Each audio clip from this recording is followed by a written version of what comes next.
Hello everyone, this is umonox, and it was about time for a new tutorial from me, I think. And today I want to have a look at how we can create some Dub Techno chords on the Elektron Digitakt, which can sound like this.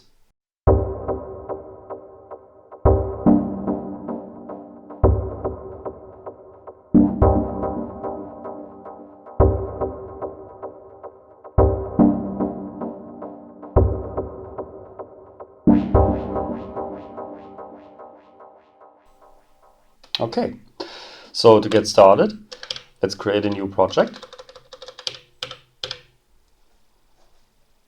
And I do these with the stock samples that come with the Digitakt. So let's have a look.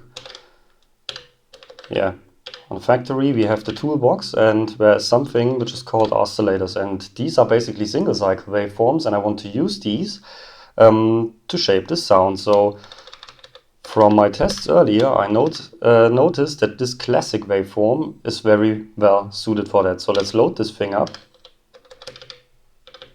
Let's have a listen to how it sounds. First assign it to this track and just have a quick listen to how it sounds. Yeah, we cannot hear anything because we first have to activate the loop, because this is how single cycle waveforms work. You have a very short snippet, more or less a waveform. And in a sampler you have to loop these so that they can make a sound. And when we now hit play, when we now hit that track, it sounds like this. Okay, so that's pretty standard, pretty basic. And first, what I want to do is I want to replicate the chord necessary for this thing. So I quickly go to the other tracks and do it very quick and dirty and just simply load this thing to the other tracks. And now we need to set the loop for these as well. Okay, good. Now comes the important part. I want to set up the chord, so I go to the trick page and yeah, let's do a basic C minor chord actually. First note is C3, this is already okay, so let's go to the second track and set this thing to D sharp 3. On the third track, I set it to G. Now it sounds like this. Yeah, and I think this is what we can use. So I want to record this thing, and I want to make sure that I'm spot on, so that when I hit record with the sampler here, that something like this is not happening, you know. That I'm not, I'm simply not timing tight, whatever. Let's extend the panel for that purpose, so we can capture a little bit of that release. And now let's simply place a trigger for all of these tracks, and it sounds like this. Not very dubbish yet, but we resample this now. And yeah, let's go.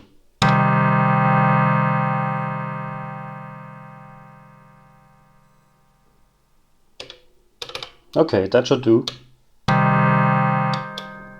Good, now I save this thing. I don't care about the naming now. Assign it to track number 5, and now I have this thing on here. Yeah, now we have to work on the filter and reverb and delay settings, and for Dub Techno Chords we have everything a little bit darker, you know. It's not that it's so shiny and everything, it's a little bit darker. And also the octave for the chord we have right here, this octave is not right yet. So I quickly go in here and pitch this one down by an octave. Now it sounds like this. Yeah, pretty dark. And this is what I want to use. Now, first let's go to our reverb settings and bring the decay time up quite a lot. And because everything is a little bit darker in Dub Techno, usually at least, I work on that shelving frequency of the reverb first to make sure that the higher frequencies are ducked down a little bit, so that they are not so intense. And also working on this high pass filter here a little bit to remove just a little bit of the bass portion. Now I go to the delay and make it a ping pong delay with a little bit of width. And I also increase the feedback a little bit. Timing, as for the time, 24 is okay for the purpose. And yeah, when I now dial this thing in, a little bit of delay, sounds like this. Still not right, but we get this sorted out. First, let's go to the tempo. I don't want this thing to be so fast.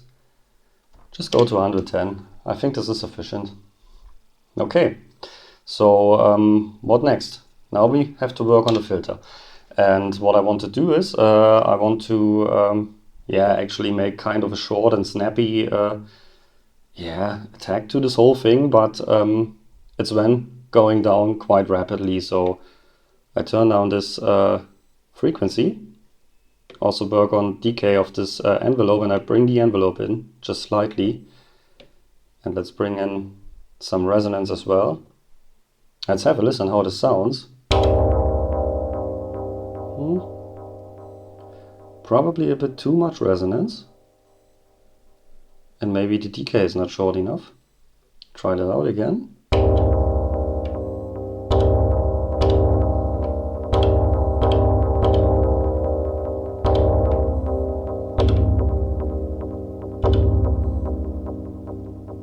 Something like this could work already. Now I make the sound a little bit shorter so that I actually get a chord stab. A little bit longer. You get the idea. It sounds, yeah, we are getting closer. As you can see, it's really easy actually. So let's work a little bit on these reverb settings. Need a longer reverb.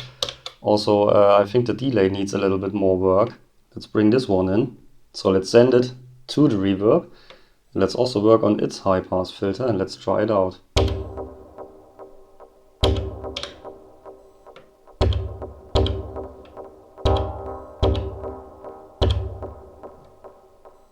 Yeah, it's a little bit. See?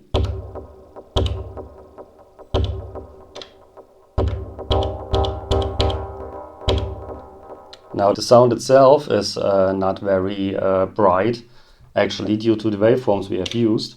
But let's try this out and let's see what we can do. Yeah, I think it sounds cool already.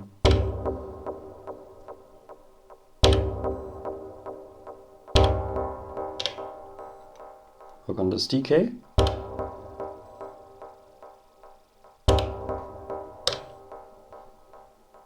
Yeah, and now that we have this, we can obviously build a simple sequence with this one. First, let's mute our tracks here. No, that's a little bit too fast. Let's do something like this.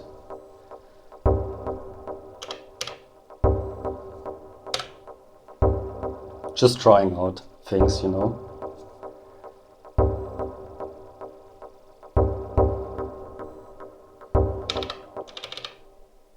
And now let's actually work on that filter. Just a little bit.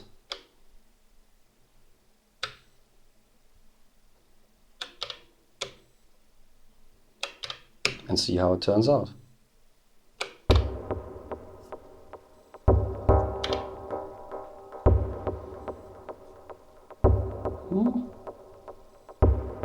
It's a little bit too clicky, I think.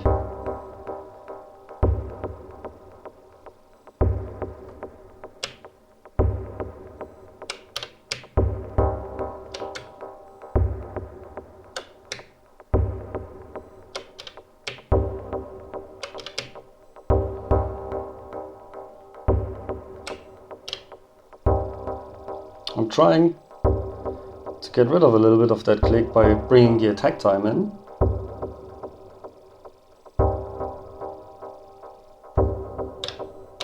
Also, let's work on this one.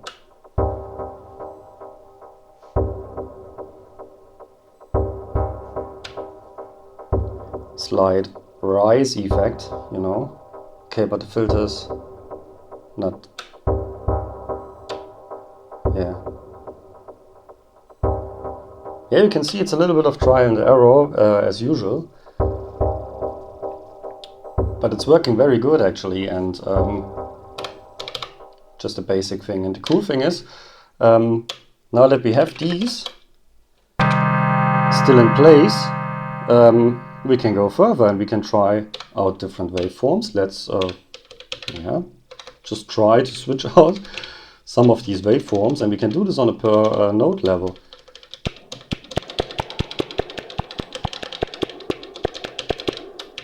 So now I really have no clue what this sounds like. I'm just trying it out, you know.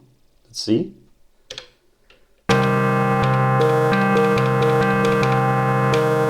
It's much brighter. Maybe this works in a lower note with the lower notes.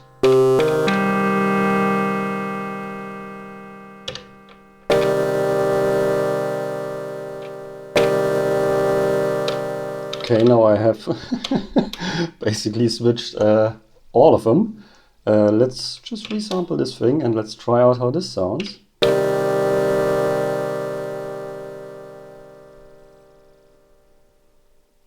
So yeah, that's okay. And I save it and assign it to this track again. Now I've more or less replaced the sample I had before. And let's have a listen how this sounds like. Oops. Let's mute these. And let's unmute this one. Let's have a listen how this sounds like.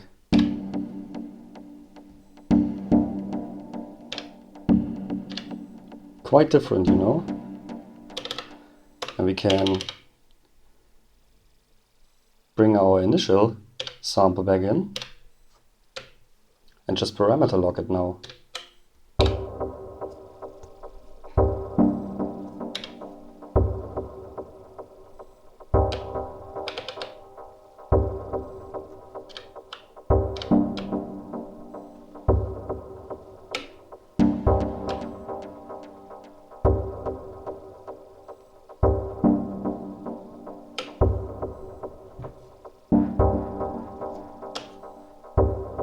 This is just trial and error, guys.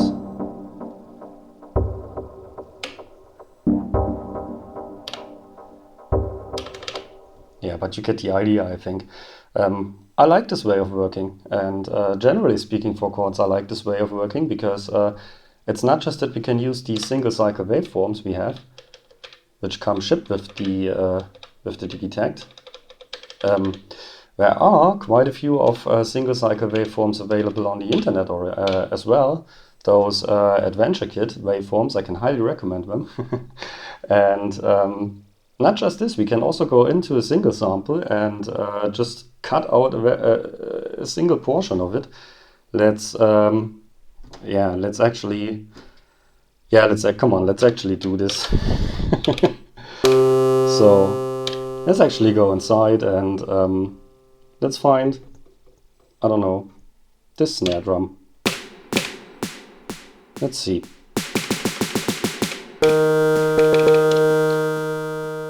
I'm using this single cycle waveform as a reference for my tuning now. And now I go in here and let's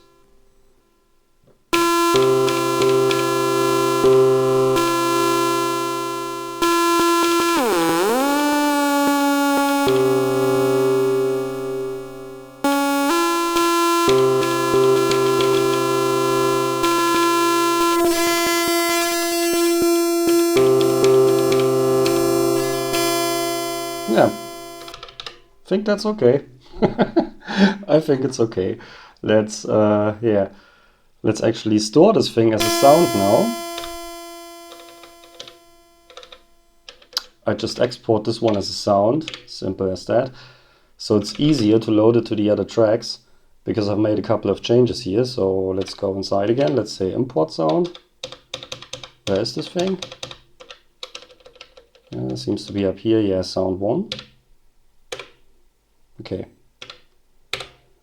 Let's have a listen. Yeah, that's okay. So this one has to be on D flat again. This is quite high now, but anyway, let's try it out. Oops. Yeah, that was unexpected, but yeah, this is the reason why it's not working. Okay, let's try this out. Let's sample this thing.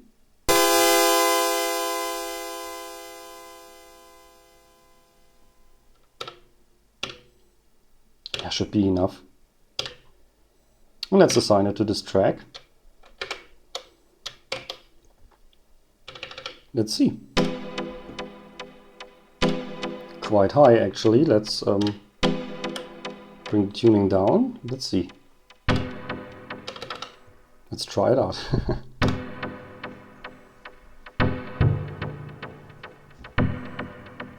Yeah.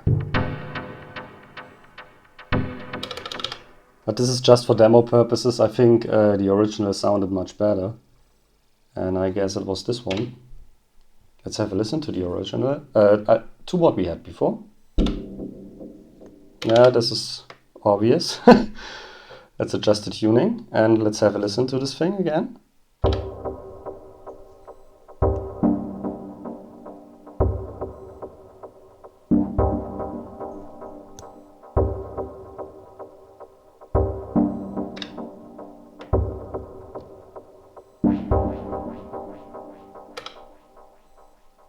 Yeah, I think it's okay. You get the idea. And yeah, that's basically how I can create some dub techno chords on this thing. And yeah, if you take your time and switch out the individual waveforms on these tracks for the chords, it yeah, can turn into quite some weird stuff. And also working with longer sustain levels so that the sample is longer, we might yeah, this works great for pads as well and everything. And yeah, so I hope this showed you a little bit and helped you a little bit. And if that was the case, don't forget to leave me that like. And yeah, I would say I see you in the next video, guys. Bye.